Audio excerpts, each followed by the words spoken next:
Pinag-uusapan nga ngayon sa social media ang paglaban o kauna-unahang paglaban ni Jimwell Pacquiao sa California kung saan ay nakalaban niya si Chicago's Brendan Lally. Anyway, nauwi nga sa draw ang nasabing labanan ni Jimwell Pacquiao kay Lally. Mula sa GMA 7, Jimwell Pacquiao made his US Pro debut against Brendan Lally, finishing their 4-round lightweight bout in a majority draw. Makikita na pareho din talagang napagod ang dalawa at say ng mga netizen, mukhang hindi daw talaga nais ni Jimwell Pacquiao ang pagbaboxing. Baka daw ito ay nape-pressure lang. Mas mukhang okay daw kay Michael. Marami naman ang nagsasabing mga netizen na kung talaga daw titignan ang laban ay panalo ang kalaban ni Jimwell Pacquiao.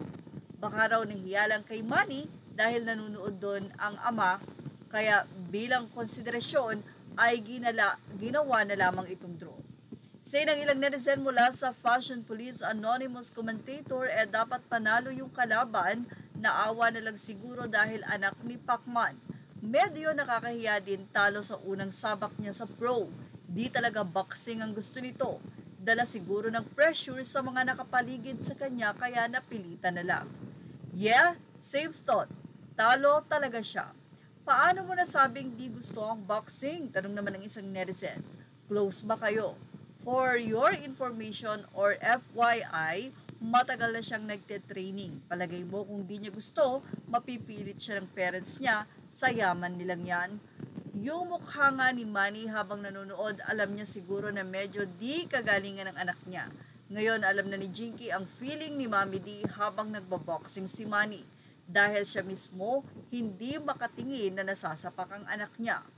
Frostfight draw agad. I don't think boxing is for him. Ang tagal niya sa USA mag-training tapos nagkaanak na below para par pa rin ang performance. Mahina si Michael, mas magaling yung Bacosa, say pa ng isa. Hindi naman si Michael yan. Anyway, spotted nga din kasi ang tila naawa na si Jinky Pacquiao sa naging laban ng kanyang anak. At least, wala namang nabasag or wala namang naging sugat sa mukha ni Jimwell. Well, una pa lang talaga namang medyo kailangan ng puspusan na paglaban at pagtitraining. Ayon nga kay Manny, he can do better. At yan ang ating showbiz top update. Images or all credit to the rightful owners.